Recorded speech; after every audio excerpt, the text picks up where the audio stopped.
Deus. Os irmãos podem sentar. Dizer da minha felicidade de voltar a Belo Jardim. Eu costumo dizer que Belo Jardim é a minha segunda casa. Eu comecei vindo aqui quando eu tinha apenas 28 anos de idade. Eu estava no meu 4º ano de ministério. Hoje eu já sou pastor há 27 anos, já tenho 51 anos de idade. E Belo Jardim continua sendo uma cidade que está no meu coração. Agradecer pela hospitalidade de Roberto, da sua família. Quando eu cheguei aqui, Roberto era um garoto, Rafa um menininho, e graças a Deus eu cresci com essa família, né? Estive e estou presente nos grandes momentos da vida dessa família. Já fiz casamento, já apresentei criança, né? E pretendo ainda apresentar muitas crianças desta família.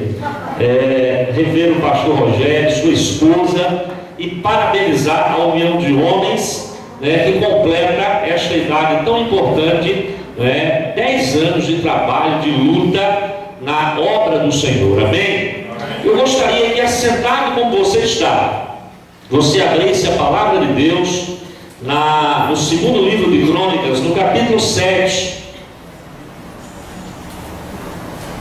2 Crônicas, capítulo 7, a partir do versículo 1, nós vamos ler os versículos de 1 a 5 e depois de 11 ao 15. Eu peço a oração dos irmãos em meu favor, em favor da minha família, da nossa igreja, lá a Igreja Evangélica Sião, cidade de Moreno, ali na região metropolitana de Recife. Passou essa semana 8 dias que nós temos chuva lá pesada, e o nosso clima está um clima atípico.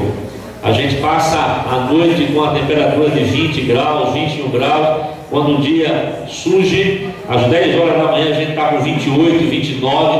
Isso tem acabado com o intestino de muita gente, tem acabado com a garganta de muita gente, e a gente vive falando, então a garganta ela tem sido muito impactada. Então que Deus ajude os pregadores a continuarem com o seu instrumento afiado. Amém?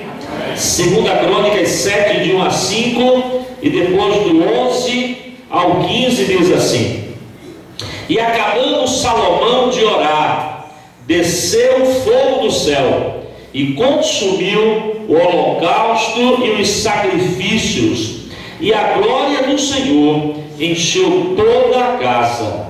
E os sacerdotes não podiam entrar na casa do Senhor, porque a glória do Senhor tinha enchido todo o lugar. E todos os filhos de Israel, vendo descer o fogo e a glória do Senhor sobre a casa, encurvaram-se com o rosto em terra sobre o pavimento, e adoraram e louvaram ao Senhor, porque é bom, porque a sua benignidade dura para sempre. E o rei e todo o povo ofereciam sacrifícios perante o Senhor. E o rei Salomão ofereceu naquele dia somente de bois 22.000, e de ovelhas 120.000. E o rei e todo o povo consagraram a casa de Deus. Vamos ao 11. Assim Salomão acabou a casa do Senhor e a casa do rei, e tudo quanto Salomão planejou realizar, ele o fez de uma forma próspera. E o Senhor apareceu de noite a Salomão e lhe disse: Ouvi a tua oração e escolhi para mim este lugar para a casa de sacrifício. Se eu cerrar os céus e não houver chuva, ou se ordenar aos gafanhotos que consumam a terra, ou se enviar a peste entre o meu povo, se o meu povo, que se chama pelo meu nome, se humilhar e orar e buscar a minha face e se converter dos seus maus caminhos, então eu ouvirei dos céus, perdoarei os seus pecados e sararei a sua terra. Agora estarão abertos meus olhos e atentos meus ouvidos à oração que se fizer neste lugar. Amém? Meus irmãos, a Bíblia Sagrada é um livro extraordinário. E por falar na Bíblia Sagrada, dizer que ele é um livro extraordinário, aqui pelo meu relógio já é 8h40, né? Hoje é sábado, pelo menos lá em Recife muita gente folga no sábado, uns trabalham só até meio-dia, 1h da tarde, não sei se por aqui é a mesma coisa, mas admitamos que hoje você tem acordado aí por volta das 8h da manhã, você já está de pé pelo menos há 12 horas, e eu queria que você me ajudasse nesse momento e catucasse o irmão que está do seu lado e fizesse a pergunta que não pode calar. Pergunte para ele assim: você já leu a Bíblia hoje? Faça essa pergunta olhando no olho dele, que pelo olho dele você já vê a resposta. Pergunte de novo: se você já leu a Bíblia hoje? Mas tem um irmão do outro lado feliz da vida porque você virou para o outro lado e ele pensa que escapou. Então você vai virar agora para o outro lado e vai perguntar a esse irmão que pensa que escapou: você já leu a Bíblia hoje? Irmãos, nós estamos vivendo num momento histórico e profético muito importante da vida da igreja e da vida deste mundo. O mundo vai acabar. O mundo entrou num processo acelerado e irreversível de destruição. Mas antes deste mundo acabar, a Bíblia diz que o Senhor vai arrebatar a sua igreja. Aí está escrito em Apocalipse capítulo 3, versículo 8, dizendo que o Senhor pôs diante de nós uma porta aberta. A Bíblia diz também neste versículo e também no versículo 10 do mesmo capítulo, que apesar de nós termos pouca força, mas os que guardarem a palavra do Senhor serão guardados por ela no dia da tribulação. Não há avivamento sem Bíblia. A Bíblia Sagrada é a semente do avivamento espiritual. O texto de Joel capítulo 2, que profetizava o grande derramamento do Espírito, que aconteceu em Atos capítulo 2, ele mostra a ordem dos fatores. O profeta Joel dizia: as eiras se encherão de trigo, depois disso o lagar transbordará de mosto e de vinho. Então o trigo representa a palavra. Então antes que o vinho e a alegria do Senhor, antes que o óleo, o azeite, a unção do Senhor encha o seu povo, primeiro é preciso ter muita palavra na base de tudo. E este é o grande problema da igreja hoje, da igreja tradicional, da igreja pentecostal, da igreja neopentecostal, olhando para o universo eclesiástico da nossa nação, nós não vemos mais muita diferença entre as igrejas tradicionais e renovadas, os pentecostais e os tradicionais. Nós vemos que há um diagnóstico só: a igreja está desfocada, a igreja perdeu o seu alvo, a igreja perdeu a sua meta. Os santuários deixaram de preparar crentes para morarem no céu, para ensinarem as pessoas a se darem bem na terra. Claro que nós temos uma dupla cidadania, somos cidadãos do Brasil, somos. É preciso votar, é preciso trabalhar. Quem quiser ter saúde, um corpo esteticamente bonito, tem que malhar, não é? É preciso estudar, se formar, tudo isso é necessário. Mas para quem é salvo, o grande tempo da nossa vida tem que ser investido na cidadania celestial. Mas nós estamos vendo uma igreja que parece que não acredita mais, pastor Rogério, que Jesus vai voltar. Uma igreja que não acredita mais que há céu. E quando a igreja ela perde a visão do céu, ela começa a se tornar uma igreja materialista, uma igreja secularizada. E quando a igreja se seculariza, ela passa a ser uma entidade como as outras qualquer, onde o pecado reina e abunda. E é por isso que a gente vê tanta encrenca no meio da igreja, tanta falsidade, tanta hipocrisia, né? Tanta coisa destrutiva, tanta intriga, né? Tanta dissensão, porque a igreja perdeu o seu referencial. A igreja está deixando de ser a luz do mundo e o sal da terra. Os pastores querendo mudar a nação pelo messianismo político. É preciso ter homens de Deus na política? É preciso ter mulheres de Deus na política? Mas que esses homens não sejam os pastores, as pastoras, os missionários, os apóstolos, porque estes precisam estarem envolvidos na fábrica de profetas, de adoradores, porque se a igreja perder a sua santidade, o mundo perde a sua esperança. Tem gente que sataniza a política, crente que não quer mais votar, crente que pegou pavor a tudo. Esse não é o caminho. Mas também tem um outro extremo. Todo pastor agora quer deixar de pastorear para ser deputado, para ser vereador, para ser prefeito. E o messianismo político, meus amados, não existe.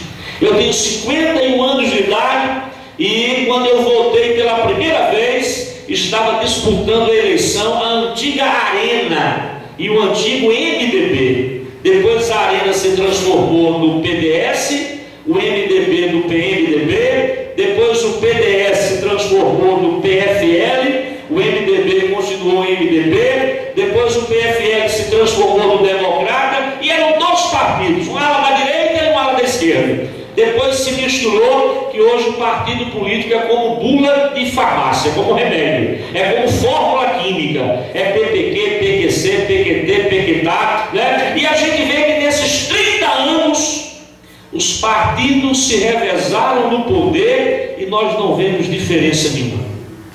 O PT que está aí veio com uma proposta que agora o Brasil ia, que agora todo mundo ia ser igual, todo trabalhador ia ter salário digno, que a nação teria um transporte de qualidade, que todas as cidades seriam urbanizadas, que as políticas sociais matariam a fome de todo mundo, que a corrupção seria banida da nação. Hoje está o PSOL e o PSTU, né, dizendo que o PT dizia 30 anos atrás. O pequenininho sempre com aquela esperança, quando chega no poder, parece que a coisa é como meu pai dizia, muda o caixão, o bacalhau termina sendo o mesmo. E aí, meus irmãos, nós, povo de Deus, precisamos ter uma visão disso. E este texto de 2 Crônicas 7,14, eu começo a marcar pontualmente alguns versículos, e começo pelo primeiro. Diz aqui: e acabando Salomão de orar, desceu fogo do céu e consumiu o holocausto e o sacrifício, e a glória do Senhor encheu toda aquela casa. Amém. Irmãos, o Deus de Salomão é o teu Deus. Amém. O Deus de Salomão é o meu Deus. E Deus, Ele sempre quis encher este mundo com a sua glória. Quando Deus fez este mundo, Ele fez este mundo de forma gloriosa. Quando Deus criou o homem, Ele criou um homem glorioso, um homem que não adoecia, um homem que não padecia, um homem que não tinha ruindade no coração, um homem que era santo. Antes de fazer o homem, Deus fez o mundo e colocou no mundo a melhor água, colocou o melhor oxigênio, colocou as melhores florestas, colocou os melhores oceanos. É como aquele pai rico e bom, que vê o filho querendo ser dentista, e quando o filho acaba de formar, ele monta um consultório top de linha, e pega a chave, dá na mão do filho e diz: olha aí, tudo para você ser feliz. Só dá errado se quiser. Então Deus fez isso, porque Deus é um pai bom. Amém. Deus construiu um mundo perfeito, um mundo ideal, e colocou o homem lá dentro, e tudo estava pronto para que nós vivêssemos a melhor vida. Eu estava conversando com o pastor Rogério aqui, ele pegou o óculos, olha, depois de 40 a gente tem que usar o óculos. Semana passada minha esposa disse: olha, tem que trocar, eu uso desde 16, né? Aí minha esposa disse: olha, tem que trocar o óculos. E eu disse: tá, a culpa é de Adão, né? Se Adão não tivesse pecado, a gente não precisava de oculista, dermatologista, as irmãs não precisavam de ginecologista, nós não precisávamos, né, de ortopedista, nada disso. Mas infelizmente o pecado entrou e nós passamos, né, por um processo de destruição, que o homem começa a morrer logo quando ele termina de nascer. E a gente entra nesse processo de desgaste. Mas esta não é a vontade de Deus. Eu costumo dizer que este mundo, pastor Rogério, não é o nosso mundo, porque não é mais o mundo de Deus. Este mundo é um mundo que jaz no maligno. E para nós termos de volta o que Adão perdeu, nós precisamos continuar firme, sendo recipientes vivos da glória de Deus e esperando um dia que este mundo será julgado, condenado, e nós seremos levados para o céu, para vivermos longe do pecado e aí com a vida perfeita e saudável eternamente.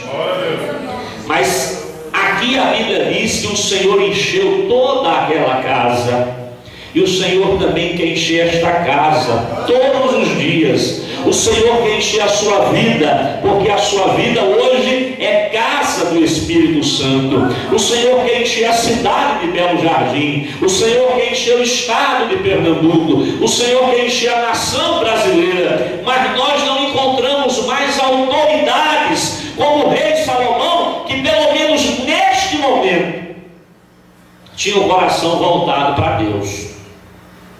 Depois desmantelou-se, né? Mas neste momento Salomão ansiava por ter a glória de Deus na sua vida. Ele fazia questão da glória de Deus. E a pergunta é: você faz questão de ter a glória de Deus na sua vida? Você faz questão de ter a glória de Deus no seu casamento? Você faz questão que a glória de Deus encha a sua casa? Você faz questão que a glória de Deus encha o seu quarto? Seu quarto é aquele leito sem mácula. O Espírito Santo, aquele que traz a glória de Deus, é bem recebido na sua casa, é bem aceito na sua casa. Tem a liberdade dada por você de habitar todos os cômodos da sua casa.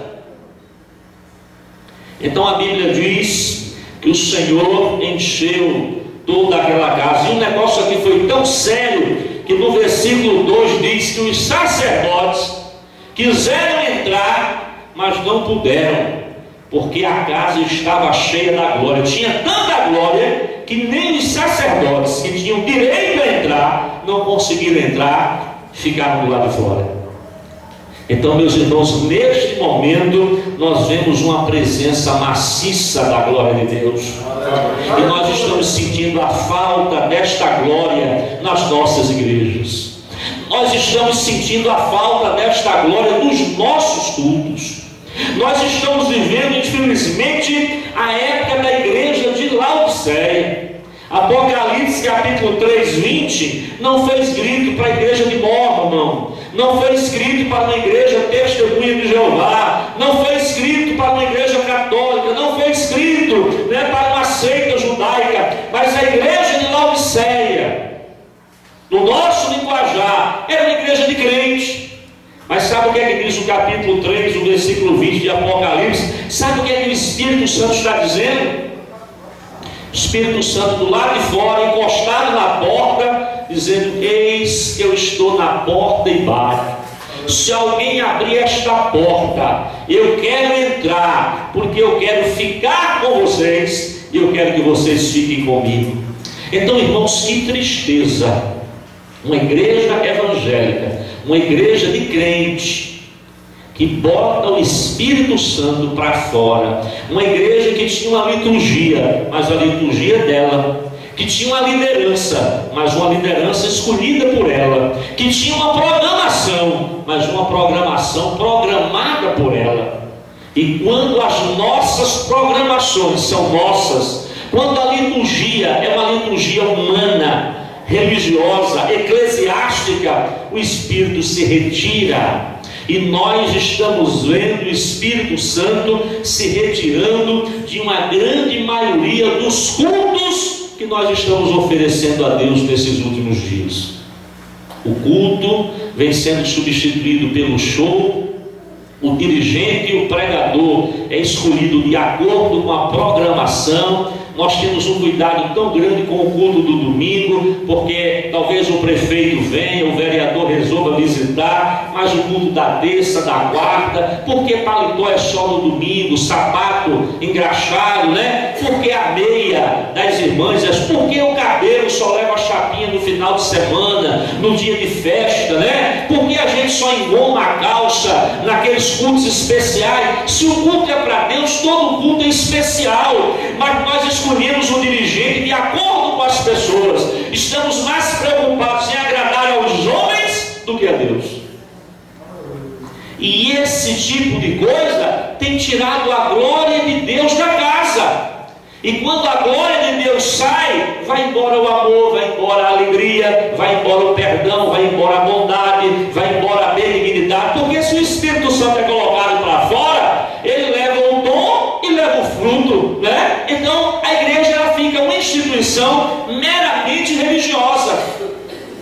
E aí ela começa a escandalizar, aí ela começa, né, a semear contendas, maledicência. Mas a Bíblia diz que neste momento Salomão tinha o coração voltado para Deus. Ah, se esta nação se voltasse para Deus, ah, se essa cidade se voltasse para Deus. Mas eu ficaria já satisfeito se a igreja de Deus voltasse para Ele. Porque o grande problema é que nem a própria igreja hoje está priorizando as coisas de Deus. Estamos dando a Deus o que sobra, estamos dando a Deus o que resta. As pessoas estão hoje querendo enricar, as igrejas estão crescendo quando elas mercadejam a palavra de Deus. As igrejas que mais crescem em Recife são aquelas que estão vendendo cura, libertação e prosperidade, porque os homens querem ter saúde, querem ter dinheiro e fama, e não estão se importando se vem do céu ou do inferno. Na teologia, lá na região metropolitana, é melhor ir para o inferno rico do que para o céu pobre. É melhor ir para o inferno com saúde do que doente para o céu. É o que nós estamos vendo hoje no dia a dia. E é por esta razão que a igreja não tem sido criteriosa. Ela não quer compromisso com o Deus que abençoa. O que ela quer é a bênção de Deus. Aí a Bíblia diz aqui que o rei Salomão, ele estava tão alegre, mas tão feliz, que ele foi sacrificar ao Senhor. E eu fiquei aqui, né, impressionado com a qualidade e a quantidade do sacrifício. Diz aqui no versículo 5, que somente de boi Salomão sacrificou naquele dia 22 mil, de ovelhas 120 mil. Então vejam o tamanho da gratidão, vejam o tamanho da alegria. E a pergunta é: o que você está sacrificando para Deus? O apóstolo Paulo em Romanos capítulo 12, no versículo 1 e 2, ele diz: não vos conformeis com este século, transformem-se pela renovação da vossa mente e apresentem os vossos corpos como sacrifício vivo, santo, puro e agradável. Então Deus não quer mais boi, Deus não quer mais ovelha, Deus não quer mais galinha, Deus não quer mais cabrito. O que Deus quer é você, é a mim. O que Deus quer é o nosso tempo, é a nossa alegria, é a nossa satisfação. E nós estamos vivendo na era do Zap Zap. Quem conhece o Zap Zap aqui? Levanta a mão assim. O WhatsApp tem por aqui, não tem? Tem. Chegou aqui já, chegou, né? Então o Zap Zap, pastor Rogério, tem sido a desgraça da vida da igreja. Algo que deveria ser glorioso, porque nós podemos, através do Zap Zap, fazer uma convocação e entrar na casa de 200 crentes em 5 minutos, né? Nós podemos levar Jesus para centenas de amigos em segundos. Mas é isso que nós estamos fazendo com o Zap Zap. Eu estou tratando na minha igreja pelo menos uns 2 casamentos que estão destruídos pela má utilização do Zap Zap, a prostituição. Homens que nunca tiveram coragem de ir num motel, porque tinham medo de serem flagrados lá. Mas hoje, no escondido do quarto, se prostituem, mandam imagens promíscuas, recebem, vivem praticando o sexo virtual. Como é que a glória de Deus pode entrar numa casa dessa? Obreiros, pastores, missionários, ministros de louvor, gente que vem aqui na frente e canta em línguas, mas quando se tranca no quarto com o zap, o bicho pega, né? Tem uma tal de miga, te idolo muito, cheiro para tu, né? Que é uma tristeza, né? Primeiro, a gente não pode idolar ninguém, tem que idolar só a Deus, né? A Bíblia diz: só a Deus adorarás. Então nada de adorar amiga, né? Então depois não pode ser um X, acento circunflexo no E, e não pode. A gente peca contra Deus e peca contra a língua. Quando chega uma redação no vestibular, não passa, e aí vai reclamar do diabo. Não é o diabo, né? Então, infelizmente, irmãos, nós temos vivido uma futilidade muito grande. Nós estamos vivendo num momento que os espíritas se sentam num salão arcaico e passam 6, 7 horas lendo e estudando a sua doutrina. E os crentes passam as madrugadas no zap, dolando miga, conversando besteira. Quando é isso? É no Xbox, é no Play 1, Play 2, Play 3, Play 4. Os caras estão saindo do quarto amarelo depois de uma noite de vigília, e ele acha que todo mundo é esquisito, que ele é normal, quando na verdade o esquisito é ele. Tem gente trocando a namorada, deixando a mulher, tem gente perdendo os estudos. A Bíblia diz que nós precisamos fazer tudo para a glória de Deus. Glória a Deus. Por isso que quando nós nos reunimos, muito pouca coisa do que Deus gostaria que acontecesse está acontecendo. Tiago capítulo 4 diz: de onde procedem as guerras e contendas que há no meio de vós, senão nos prazeres que militam na vossa carne. Pedis e não recebeis, porque pedis mal para esbanjar dos vossos prazeres. Uma igreja que não está mais preocupada com o prazer de Deus, com a vontade de Deus, mas uma igreja que está preocupada com o seu próprio prazer, com a sua própria vontade. Uma igreja que tem feito de Deus o gênio da lâmpada de Aladim. Bota ele na garrafa, esfrega quando precisa, quando ele atende o pedido, soca ele lá dentro de novo. Mas o nosso Deus não é um jeito. O nosso Deus tem vontade própria. O nosso Deus é onipotente. Ele é o Senhor. Nós somos os servos. Ou é do jeito dele ou não é. Aí a Bíblia diz aqui no versículo 11: assim Salomão acabou a casa do Senhor e a casa do rei. Vejam a ordem. Aqui contempla Mateus 6,33, quando Jesus diz: busquem em primeiro lugar o reino de Deus e a sua justiça, e as outras coisas serão acrescentadas. Não faz mal querer um carro bom. Não é pecado querer uma casa boa. Não é pecado querer um bom emprego. Não é pecado querer uma boa roupa. A Bíblia só diz que Jesus nem requer exclusividade, ele só quer prioridade. Busque primeiro o reino dele, busque primeiro a glória dele, faça primeiro a vontade dele, e ele diz que as outras coisas, espontaneamente, sem espremido, sem trauma, vai ser acrescentada a você. Crente não tem que correr atrás da bênção, crente corre atrás da santidade. Deuteronômio 28:2 diz: se atentamente ouvires a palavra do Senhor teu Deus e guardar os seus mandamentos, todas estas bênçãos te seguirão.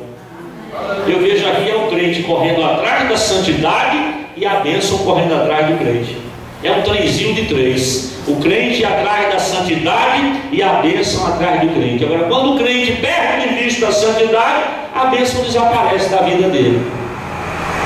Então Salomão, ele fez um palácio e chamou a atenção do mundo. A rainha de Sabá saiu do outro lado e trouxe presentes milionários. Mas a Bíblia diz que antes de Salomão fazer o seu palácio, ele fez a casa do Senhor e não economizou. Salomão não teve medo. Eu vou gastar isso tudo na casa do Senhor, e o que é que vai sobrar para a minha casa? Quanto mais Salomão investia na obra de Deus, mais Deus investia na casa de Salomão. Irmãos, de Deus é assim: quanto mais eu dou para Ele, mais Ele dá para mim. Quanto mais eu cuido dos filhos dele, mais Ele cuida dos meus. Quanto mais eu invisto na família dele, mais Ele investe na minha. Glória a Deus.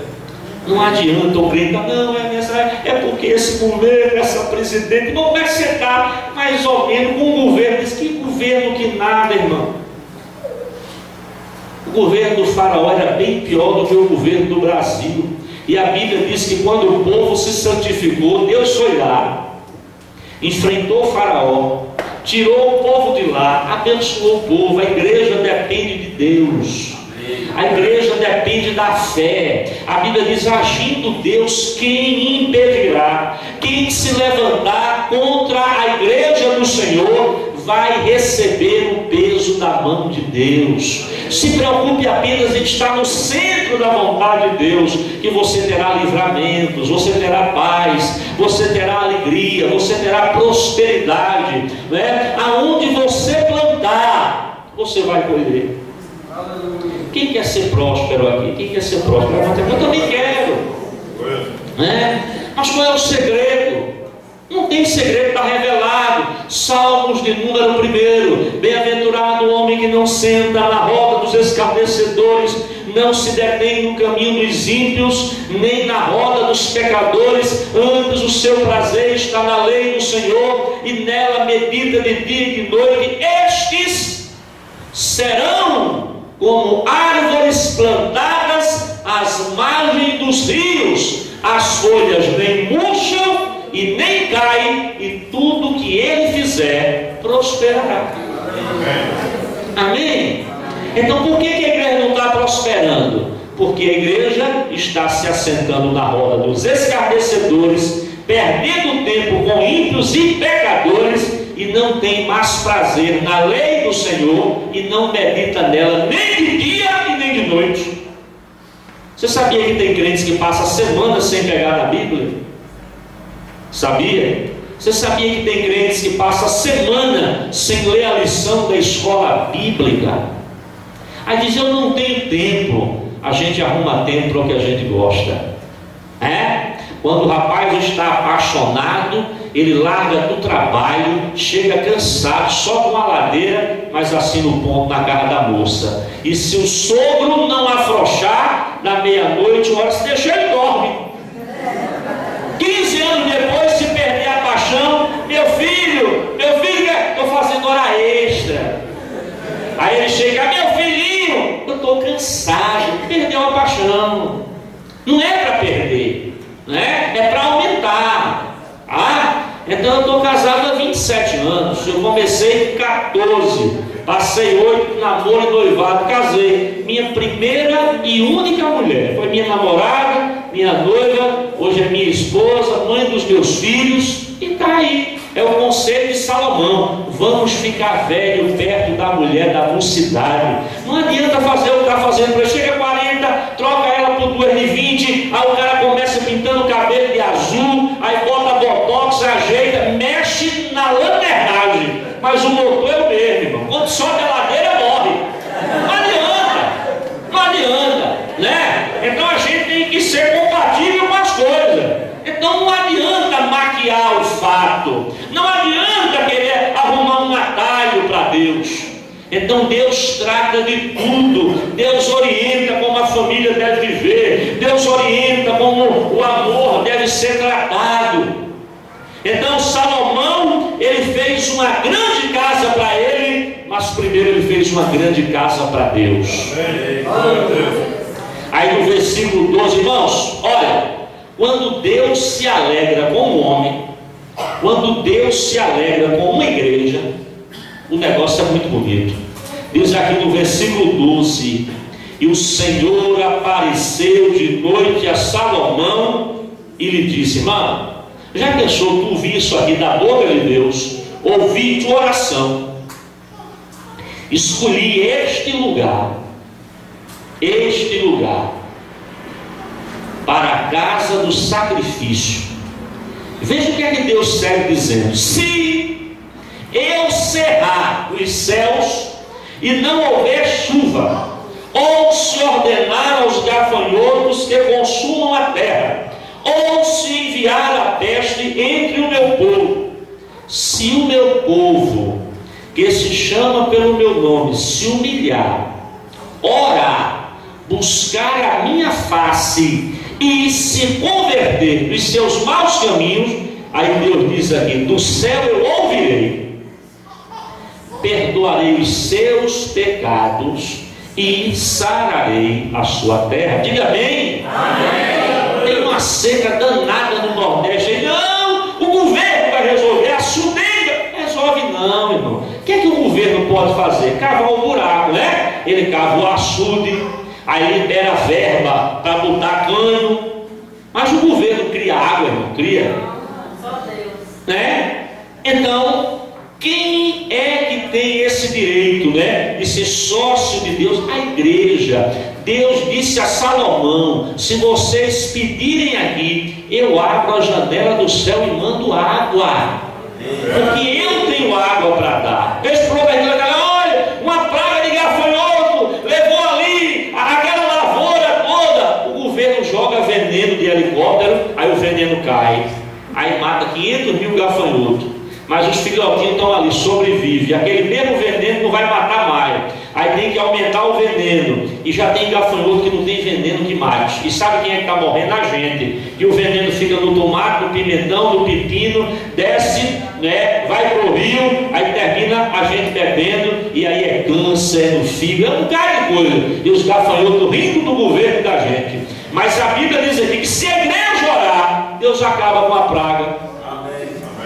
Né? Então Deus deu a nós um privilégio, uma primazia. A igreja era para criar vergonha, não se meter nessa curriola que está aí, não se nivelar por baixo. A igreja era para ser procurada pelos políticos, não para vender seu voto, mas para orar por eles. Os políticos têm que olhar para os pastores, para as igrejas e dizer: eles são diferentes, como a igreja primitiva era. A Bíblia diz que mesmo os ímpios diziam: ali é diferente. Deus dava graça e eles terminavam se convertendo, e quem não se convertia ficava de longe, mas admirava. E hoje nós estamos perdendo a admiração, porque nós estamos nos misturando. Deus querendo derramar a sua glória sobre nós. Olha, não tem hora melhor para a igreja aparecer do que neste momento, porque o governo já jogou a toalha. Eu moro na cidade de Moreno, a 28 quilômetros de Recife. O craque, e eu não estou falando aqui de Neymar nem de Ronaldinho, né? Mas esse craque que surgiu aí está goleando os nossos adolescentes. Lá em Recife, a grande maioria dos adolescentes, pastor, morre antes de chegar aos 14 anos. E os governos perderam o controle. Eles não sabem mais o que fazer. O município de Moreno hoje estão chamando as igrejas: façam alguma coisa, tragam os jovens de vocês, venham cantar aqui no recreio, tragam uma palavra, porque os psicólogos, os pedagogos, os psicopedagogos já fizeram de tudo e nada deu certo. Mas aí dentro das nossas igrejas tem aí centenas de pessoas que foram libertas do crack, da prostituição, e hoje estão cantando, pregando o evangelho, porque na verdade a igreja é uma fábrica de transformação, de impiedade e santidade. Então, irmãos, não vamos perder esta marca da promessa, não vamos perder esta beleza que o Senhor deu para nós. Jesus disse: guarda o que tu tens, para que ninguém tome a tua coroa, né? Estava lá aquele salmista, né, no Salmo 73, Asaf, ele sem entender as coisas, reclamando, murmurando, porque o ímpio engorda, o olho do ímpio é inchado, é tanta gordura, é tanta alegria. E quando Deus mostrou para ele que tudo aquilo ia durar 50, 60, 70 anos, ia ser destruído, e ele tinha uma vida eterna pela frente, ele disse: meu Deus, eu estava fora do meu juízo. Tanta gente na igreja querendo parecer com as coisas do mundo. Minha filha foi para o Chile no ano passado, e ela disse: pai, se o senhor fosse para lá, o senhor voltava doidinho, porque ela sabe, né, como é que eu sou. Eu não gosto desses modelos, né? Eu não gosto de ver o que a gente está vendo hoje no meio da nossa juventude. O cara vai no médico e de repente ele descobre que tem um carocinho no braço. Ele fica doidinho. Vamos tirar esse caroço, é um câncer, vai para lá. Aí o cara tem um braço bonitinho, aí corta o couro do braço, feito quando a gente tira couro de galinha, né? Corta o couro do braço e começa a montar um bocado de caroço, umas bolas de gude de plástico, uma menor, uma maiorzinha, uma maiorzinha. Quando a gente olha, aí tá lá, o cara tem a orelha bonitinha, aí fura um buraquinho, aí vai botando um maior, um maior, um maior. Depois de 20 dias, ele está com um rombo na orelha, né? Que é do tamanho do furo que tem na camada de ozônio. A língua, eu estou aqui hoje falando bem, que de manhã chupando uma laranjinha, deu uma mordida embaixo da língua. Olha, pense numa coisa ruim. Aí o cara tem a língua boa, corta no meio e faz feito língua de cobra. E não aquilo ali, foi Deus quem fez. Mas porque a cobra, ela anda rastejando. Aquela língua é sensitiva. Através do calor, ela percebe, né, a caça para ela se alimentar. Então você não se alimenta dessa forma. Você quer a língua de cobra? Rasteje como ela, né? Ande com um bucho esfregando no chão em cima de pedra de areia. Mas ninguém quer. A juventude de hoje parece mais uma tábua de pirulito. É furo em todo canto, furo no nariz, furo na orelha, um brinco não dá, agora é 3, é 4, sai por aqui afora, né? Então, meus irmãos, nós estamos perdendo o senso. Eu encontrei um menino em Recife com as argolas no nariz, aquilo se bota em boi, e o boi não gosta nem um pouquinho. Se ele falasse, ele ia pedir para tirar, não é? Tatuagem, o cara está lá se cortando, se queimando. Tem umas tatuagens lá em Recife que é a base de ferro quente, como se ferrava bicho. Aí o cara bota um pedaço de pau na boca, o outro vem com ferro quente, encaica e faz aquela marca, e o sujeito se vê todo. Meu Deus do céu, esse povo está louco.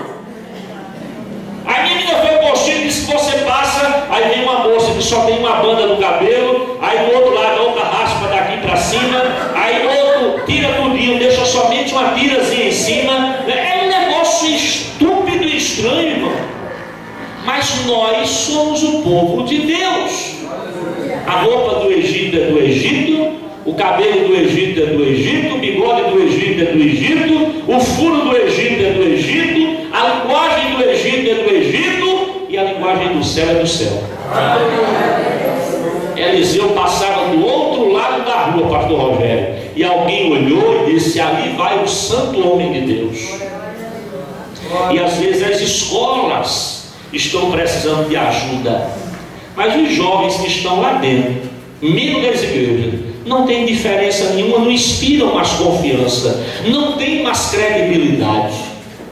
Muitas vezes a gente não tem nem coragem de convidar o colega para vir na festa da igreja ver a gente cantar, porque o colega sabe o que é que a gente canta lá.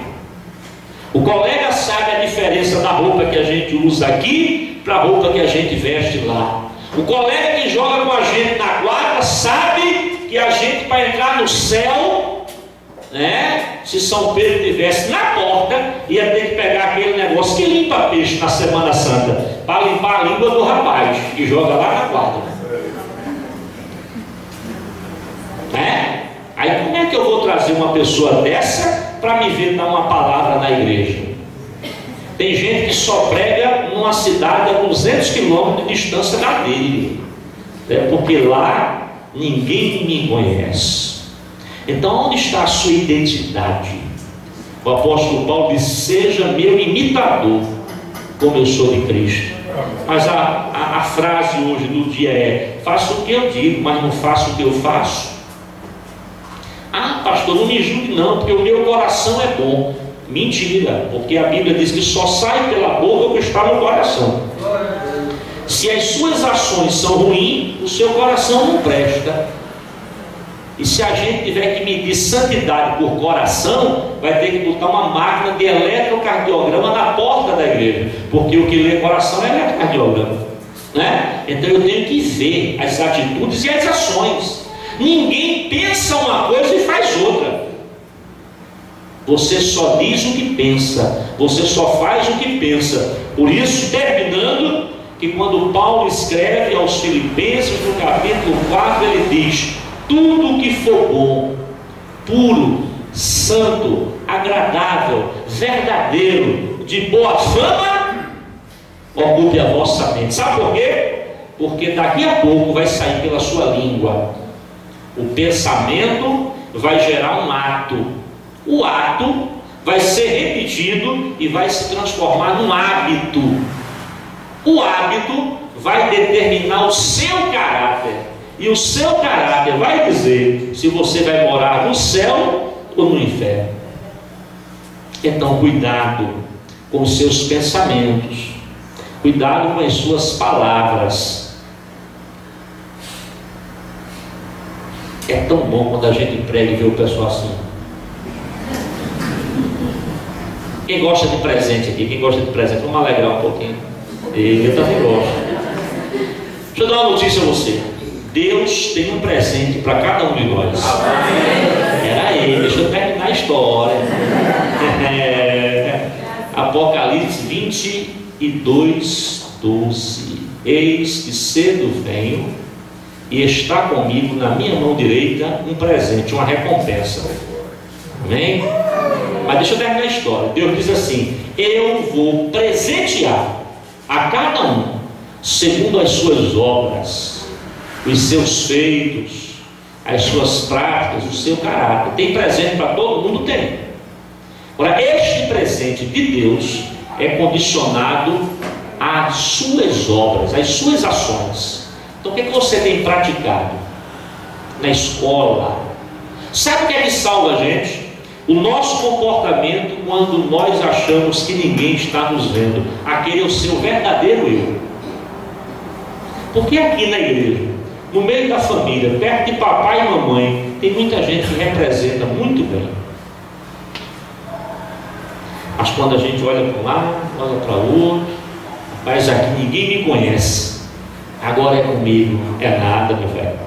O Salmo 139 diz: Senhor, tu me sondas e me conheces, conheces o meu deitar e o meu levantar, ainda a palavra nem chegou na minha língua, e tu conheces todos os meus pensamentos. Já entrou na padaria e viu lá, sorria, você está sendo filmado já? Às vezes é até mentira, a câmera está desligada, né? Mas pode até ser verdade, mas só vai filmar você ali dentro. Do lado de fora não. Mas tem uma câmera instalada nesta terra, que aonde você for, durante 24 horas do dia, você está sendo filmado. Os olhos de Deus estão sobre toda a terra. Tudo que você faz, tudo que você pensa, está registrado na sua ficha pessoal.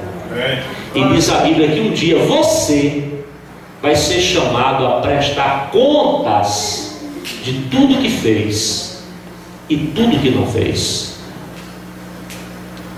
Está preparado? Está pronto? É mais do que ser crente, é mais do que cantar, é mais do que pregar.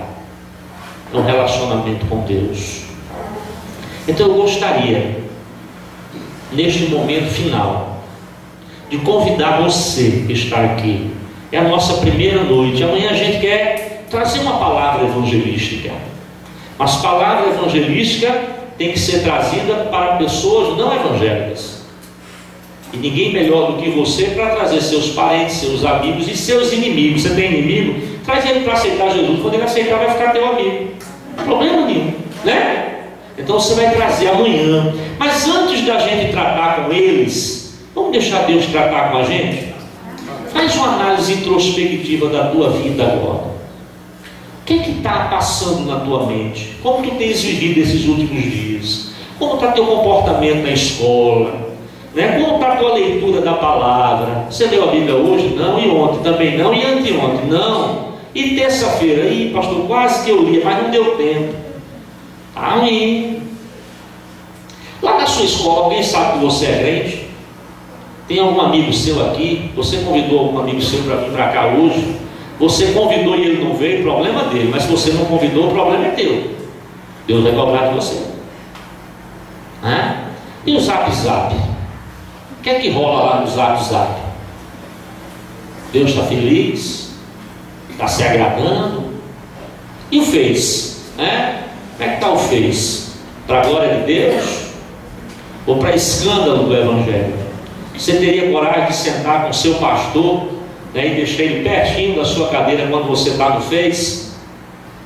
Se você não tem coragem de sentar com o pastor e com o Espírito Santo, e ele está lá, viu, perto de você, vendo tudo.